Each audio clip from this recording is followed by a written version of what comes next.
buenas tardes. Nosotros somos del Diplomado de Administración y Alta Dirección a cargo del docente Franklin Cordero Alvarado. Nosotros somos el equipo número 2, somos de la carrera de Contaduría Pública. Nuestro tema es liderazgo y gestión de personal a cargo de los compañeros Josué Hernández Jiménez, Alejandro Sánchez Pérez, Jorge Arturo Martínez García, Cristel Crisóstomo Real, Rodolfo Iván Landero Hernández y un servidor, Marco de Jesús Aquino Seferino. Hola, ¿qué tal compañeros y maestro presente? Yo les voy a platicar sobre el tema 2, el cual es la autoridad, responsabilidad y disciplina. Y tenemos como introducción que la autoridad y la responsabilidad continúan con el análisis de las distintas motivaciones laborales y concluye con el empowerment, como una de las herramientas más poderosas para el rendimiento individual dentro de las distintas organizaciones. Como concepto de autoridad tenemos que la autoridad constituye uno de los mecanismos a través de los cuales la organización logra influir en las decisiones individuales de sus miembros para que encajen dentro de un modelo general. Para que cualquier organización pueda alcanzar sus objetivos es fundamental el proceso de coordinación. Esta se produce cuando el comportamiento del individuo se guía por sus expectativas, del comportamiento de los demás miembros del grupo. En los casos más simples, dicha coordinación puede ser espontánea, pero para que la coordinación alcance cierto grado de complejidad, es necesario que el individuo haga que sus decisiones específicas se ajusten a algunas en especial al plan de grupo. Para las sanciones de autoridad existe un cierto número de factores que impulsan a la aceptación de la autoridad. En la organización podemos llamarlos sanciones en sentido amplio, ya que incluyen tanto recompensas como castigos. Se enumeran las siguientes sanciones. Como primera tenemos la sanción social, que incluye tanto en las expectativas de la obediencia que impone la sociedad al individuo en ciertas situaciones como la incomodidad del individuo cuando se tenga que aceptar su papel y percibe la desaprobación social de sus compañeros. Luego tenemos las diferencias psicológicas entre los individuos. Existe aceptar cuando algunos indicios de las personalidades con la disposición de guiar a otros a ser guiados. Tenemos la finalidad, que en las organizaciones voluntarias los miembros están dispuestos a obedecer las órdenes porque comprenden que la coordinación que ellos se consiguen es útil al logro de una finalidad común. Como cuarto punto tenemos relación entre el empleo y la seguridad económica. La obediencia puede resultar el precio para mantener un trabajo y asegurarse un aumento u otras ventajas. Y por último tenemos la falta de voluntad para aceptar la responsabilidad.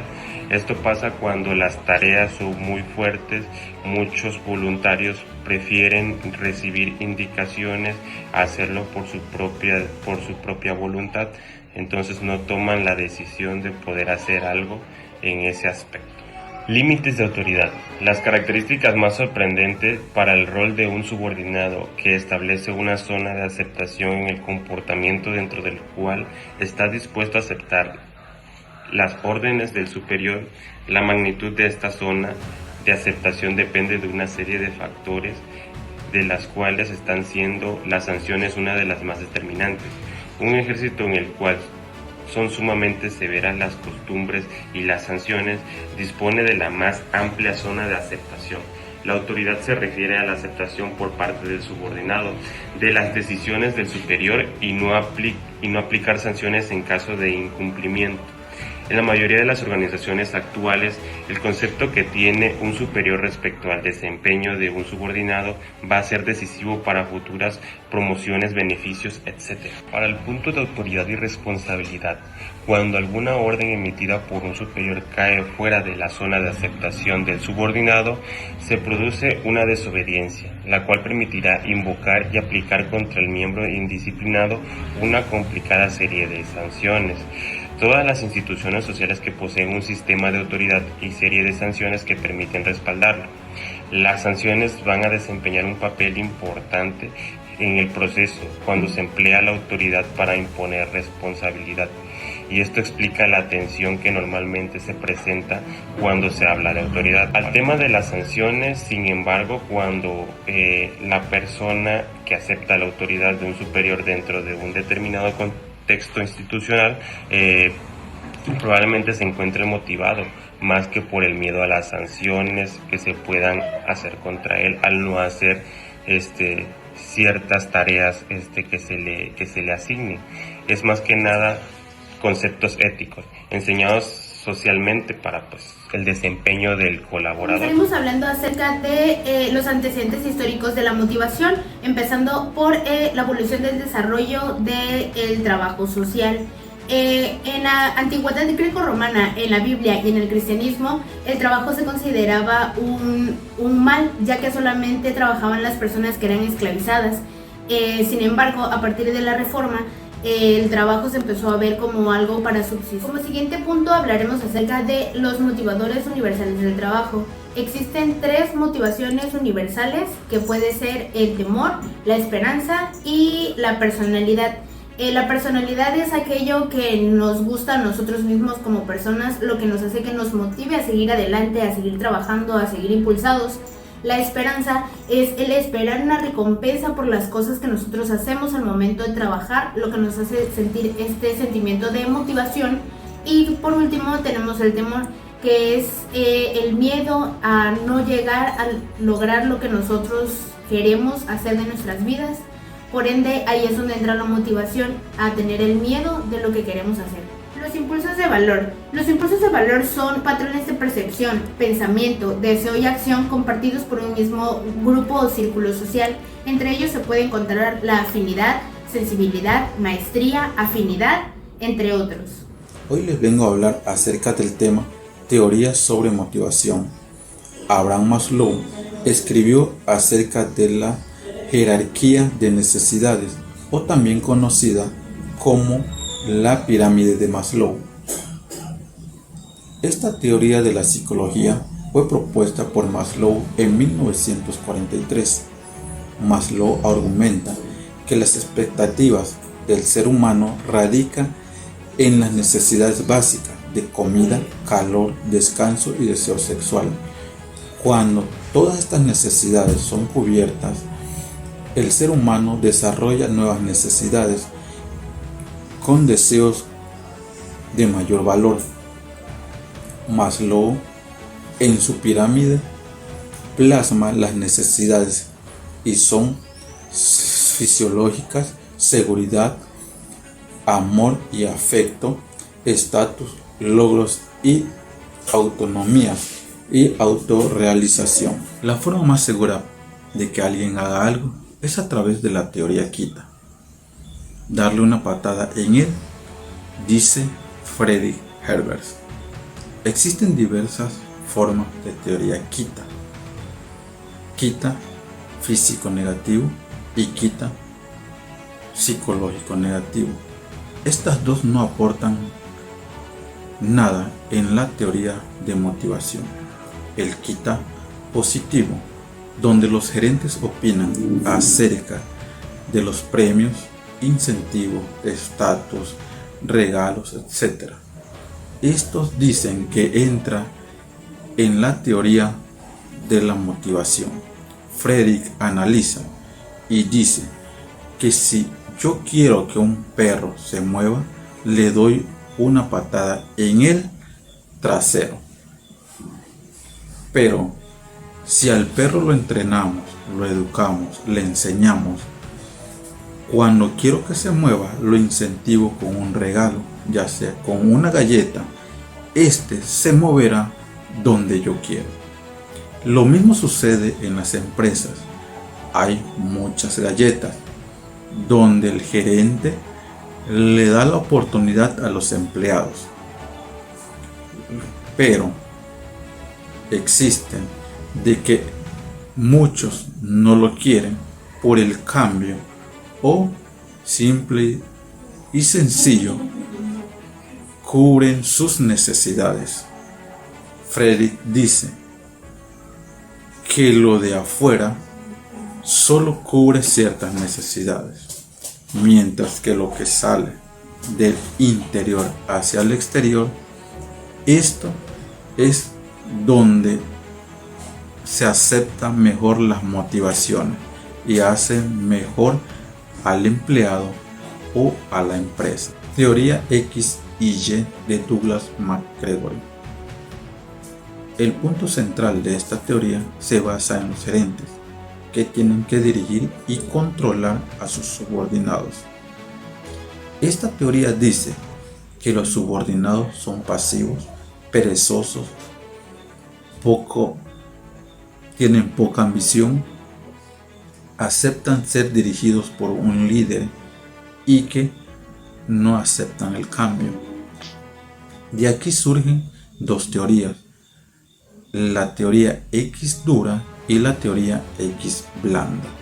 La teoría X dura ejerce más presión a sus subordinados y la teoría X blanca ejerce menos presión. De aquí surge la teoría Y, donde su fundamento principal está en la jerarquía. La teoría X trata a las personas como niños, mientras que en la teoría Y trata a las personas como Ahora adultos. continuamos con la teoría Z. La teoría Z, propuesta por William Oachi en 1981, se centra en la idea de que la empresa puede lograr un alto rendimiento a través del cuidado y la participación de los empleados. Esta teoría promueve el empleo estable, la alta productividad, la motivación y la satisfacción de los empleados. Se basa en un estilo de liderazgo japonés que enfatiza la confianza y las buenas relaciones entre trabajadores y superiores, considerándolas clave para la productividad. Además, Oachi sostiene que para aumentar la productividad, los trabajadores deben llamar la empresa y ver sus valores reflejados en ella. Teoría de la necesidad de motivación en McClelland. McClelland identificó tres tipos de necesidades predominantes: la necesidad de logro, la necesidad del poder y la necesidad de afiliación. Estas necesidades, según él, no solo guían el comportamiento individual, sino que también pueden influir en el éxito de personas de diferentes roles, laborales y sociales. Necesidad de logro. La necesidad de logro se manifiesta en personas que buscan constantemente el éxito, estableciendo metas desafiantes y alcanzables para sí mismos. Necesidad del poder. La necesidad del poder es un impulso hacia la influencia y el control sobre los demás. Se centra en tener impacto, en ser capaz de dirigir y liderar. Necesidad de afiliación. La necesidad de afiliación es el deseo de formar y mantener relaciones personales cercanas. Prefieren trabajar en ambientes colaborativos y valoran mucho la aprobación de los demás. La teoría de la expectativa fue propuesta por Victor Brum, un profesor de psicología originario de Canadá en el año 1964. A través de la teoría de expectativas de Victor Brum, se establece que la motivación humana depende de tres factores: la expectativa, la valencia y la instrumentabilidad. Victor Brum centra su teoría en el ámbito de las organizaciones, y es por ello que hace alusión especialmente a la motivación en el trabajo. Estos tres puntos explican la fuerza motivacional: expectativa, percepción que el trabajador tiene sobre el resultado que va a obtener de su conducta; instrumentabilidad, la percepción del trabajador de que una acción particular, como elemento constitutivo de la empresa, va a ser determinante en la consecuencia del resultado esperado; valencia, el valor de que el trabajador otorga al resultado obtenido por la tarea realizada. El día de hoy vamos a hablar acerca del empowerment. El empowerment, traducido al español, quiere decir empoderamiento. El empoderamiento es una herramienta capaz de forjar personal capacitado para crear personas autónomas en una empresa. El empowerment es una herramienta vital en las empresas, en las organizaciones, en los negocios, para poder capacitar a gente capaz de realizar alguna actividad sin que esté su jefe, su gerente o en este caso su patrón. El empowerment o el empoderamiento en el liderazgo es el encargado de forjar o impulsar a los trabajadores a sentirse propios en su trabajo. Propios quiere decir que se sientan parte de, se responsabilicen y trabajar de manera autónoma. Autónomo quiere decir, o en este caso pondremos un ejemplo, una persona que no necesita que esté su jefe, como lo mencionaba anteriormente, que pueda tomar sus propias decisiones, que pueda encaminar la empresa hacia un buen lugar, hacia una meta, algún objetivo en particular. Hay muchas maneras de fortalecer las capacidades de los colaboradores. Una de ellas sería delegar, otra sería cambiar actividades, Otra sería la comunicación, también capacitación, evaluación de desempeño y autodirección. En resumen, el empowerment o el empoderamiento, su finalidad es crear líderes. México necesita personas empoderadas, tanto para trabajar, tanto para estudiar, tanto como en el ámbito de casa y laboral. Así que empower yourself. En conclusión, para que seamos buenos líderes tenemos que tener en cuenta ciertas palabras. La palabra número 1 es la autoridad. Nuestra autoridad no tiene que ser una autoridad ruda hacia nuestro equipo, sino una autoridad a conciencia. Tenemos que recordar que tenemos que tratar bien a nuestros colaboradores de nuestro giro comercial o nuestra operación para que ellos siempre estén contentos de trabajar con nosotros. La responsabilidad. Sobre nosotros como líderes carga la responsabilidad de nuestra operación. La responsabilidad de que nosotros tenemos que guiar a nuestro equipo hacia las metas y logros. El capitalismo. El líder tiene que tener en cuenta cuál es su oferta y demanda y hacia dónde está dirigido su giro comercial. Revolución.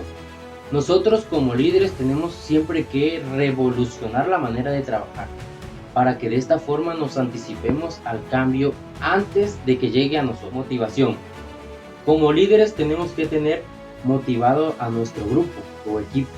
Tenemos que hacerle ver que ellos son parte fundamental de nuestra operación para que nuestro equipo llegue a las metas que sean necesarias, que se le impongan y a los logros y maximizar así nuestro rendimiento como operación. Expresión. Tenemos que saber expresar a nuestros equipos todas las dificultades y logros que están a cargo de nosotros. La operación debe de llegar muy lejos y nosotros somos ese guía para nuestro equipo, para que ellos puedan llegar a las metas. Y la información, como última palabra. Tenemos siempre que tener informado a nuestro equipo de las posibles fallas, de las posibles metas a largo plazo, a corto plazo y cuando sea necesario también informarles de que estamos cerca de nosotros de alcanzar los logros para que ellos aumenten su productividad. Entonces, la información y la expresión, que son las últimas palabras, son siempre importantes. Tenemos que saber expresar la información. Gracias.